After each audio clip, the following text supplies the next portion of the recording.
Welcome back to the Thrifty Food Plan channel, friends. I am so glad you are here. It is time to do our grocery report card for the month of February 2023 and to build out our grocery budget for March. If you like what you see here, please hit that like button and subscribe. So every month I grade myself on a report card in three categories: food spending and nutritional spending. Both of these categories are based on the USDA Thrifty Food Plan. And then I also grade myself on household spending, which is that budget is based on a different instrument because the USDA Thrifty Food Plan only includes food expenses. It doesn't include household items or personal care items like toilet paper, shampoo, deodorant, those sorts of things. So let's get to it. So when I was building my budget in February 2023, the most recently available USDA Thrifty Food Plan report was from December. And so when I did all the math using that December 2022 report, the maximum I was allowed to spend each week was $62.16. There were 5 weeks in this pay period for me. So I multiplied that by 5, and the maximum I was allowed to spend in the month of February on food, just food, was $310.80. What I actually spent on food in February 2023 was $178.08. And importantly, in my mind, that includes the emergency food pantry haul that I did, where I bought a 14-day supply of food to keep in an emergency pantry. I had initially thought that I might have to pay for that out of my grocery savings from prior months. But it turned out that when I looked at the bottom line here, I actually was able to pay for all of the groceries that I bought in February with the budget that I had. And more than that, I was able to still come in under budget by $132.72, which I'm really proud of. So I am going to give myself an A for food spending in the month of February 2023. The USDA also provides nutritional guidance through the Thrifty Food Plan and tells us sort of what percentage of our dollars we should be spending in each of the nutritional categories. Now, the nutritional guidance in the Thrifty Food Plan from the USDA is not perfect. I made a video about this recently, and I'll link it above. And so I'm going to use this as like a guide, not as a set of rules, but as a guide. And so when I added everything up in February 2023, I spent about 6% of dollars on dairy. And that's largely because in January 2023, I bought 5 things of soy milk. So I really didn't need to buy a bunch of dairy in the month of February. I spent about 19% on protein foods. And I'm always going to come in a little lower in protein foods because I am a whole food plant-based vegan in most ways. And so the kinds of proteins I buy are just cheaper, like beans and tofu are cheaper than chicken and beef. Spent about almost 9%, between 8 and 9% on grains. Now I did eat oats every morning, so I was definitely eating grains. I spent about 18% on fruits, 30% on vegetables, and I usually do go over fruits and vegetables just because I eat a lot of them. And then finally, in the miscellaneous category, which is, it's coffee, it's spices and condiments and like all the kind of food items that don't fall into the other categories. For a long time, I beat myself up around the fact that I was always coming in over in the miscellaneous category. I did a video about that, which I also will link above.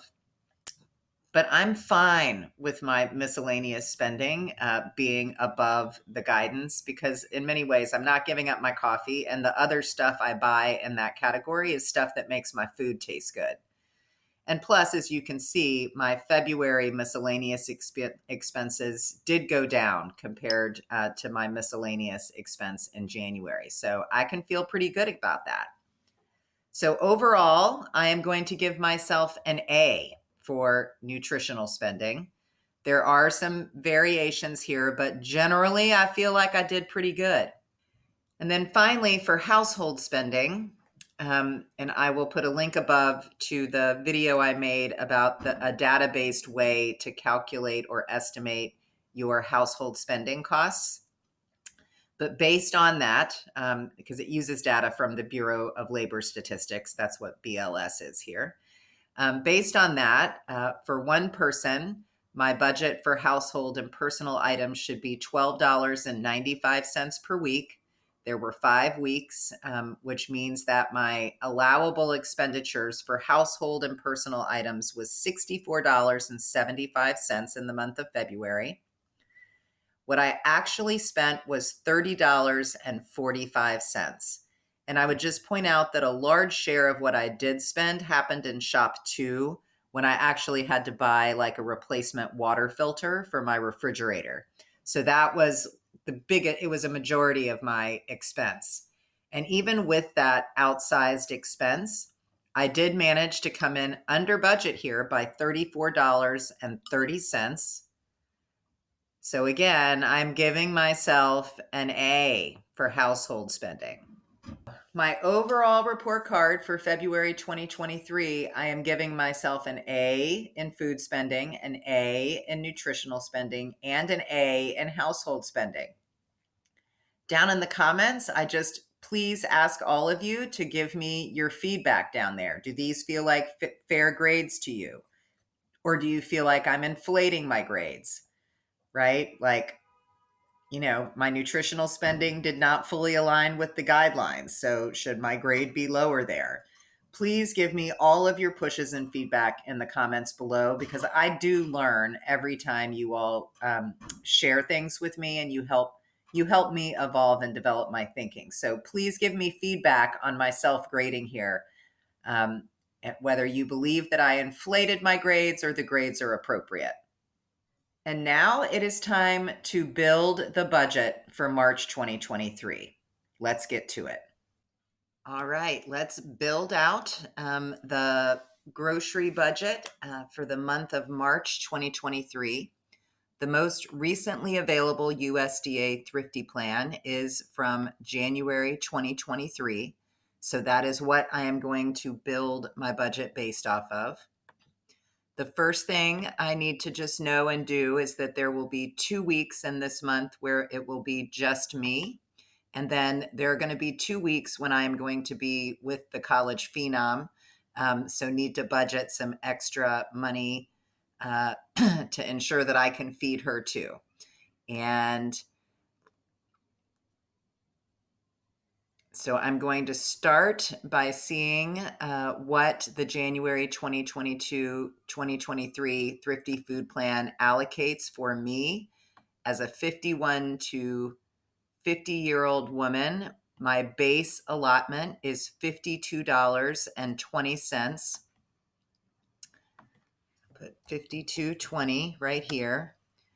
And when you look at footnote 3, the USDA, their plans are built on a family of 4, and so average that way, and so where you can pool food and that sort of thing. So when it's just one person, a one-person household, they say to add 20%.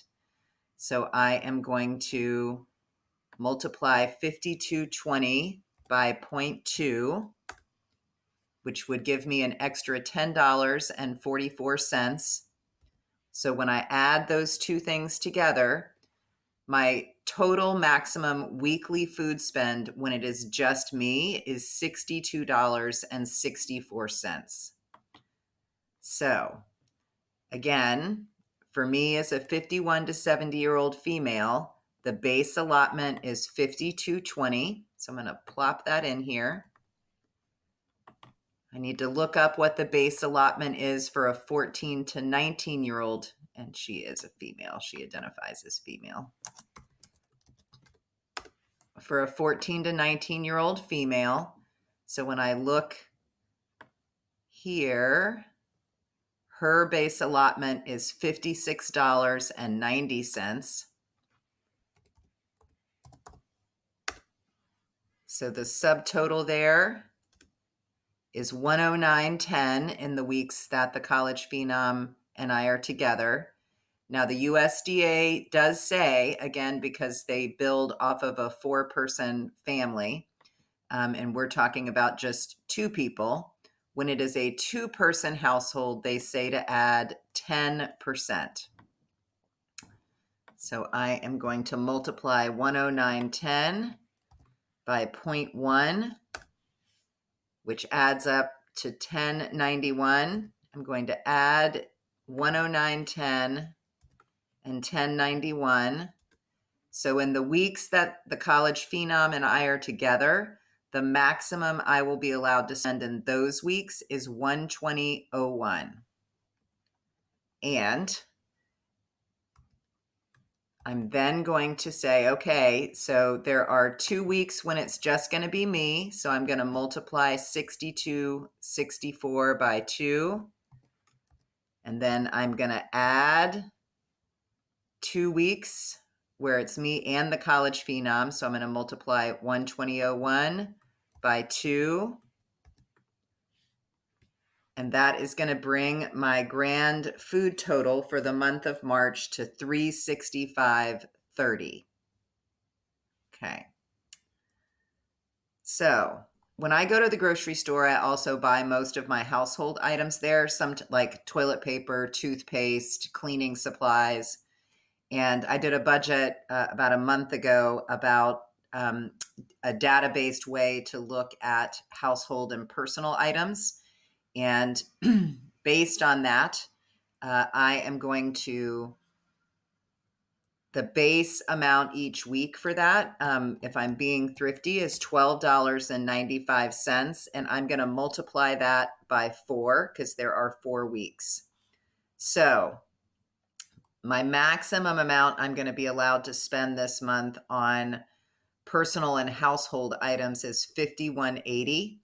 Now, in some ways, like I could have calculated that 2 weeks just me, 2 weeks with the phenom. But the truth is I'm going to be with the phenom where she goes to college. So hopefully she's already bought her own shampoo and toilet paper and all of that. But if she hasn't, I will try to make it work with the budget that I've created just for me. Okay, so my food subtotal is $365.30. My household subtotal is $51.80. And so when I put those two things together, when I add them together, the maximum I'm going to be allowed to spend at the grocery store this month for food, personal, and household items is $417.10. And I will do everything I can to come in under budget because that is just a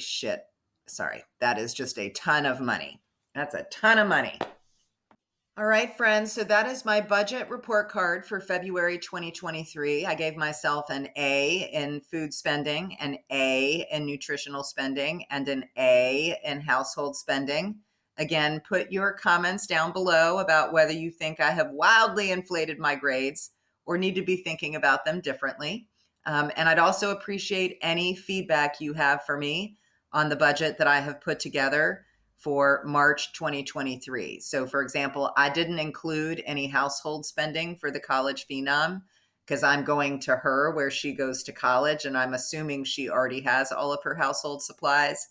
But then again, I could show up and she could ask me to buy her like a whole load of things, at the drugstore or the grocery store. Anyway, please provide all of your feedback and comments below. I always learn I learn from every single comment y'all put in. So please do comment below, hit that like button, subscribe, and do come back every Thursday when we will have another grocery haul and meal plan. Thanks so much for visiting.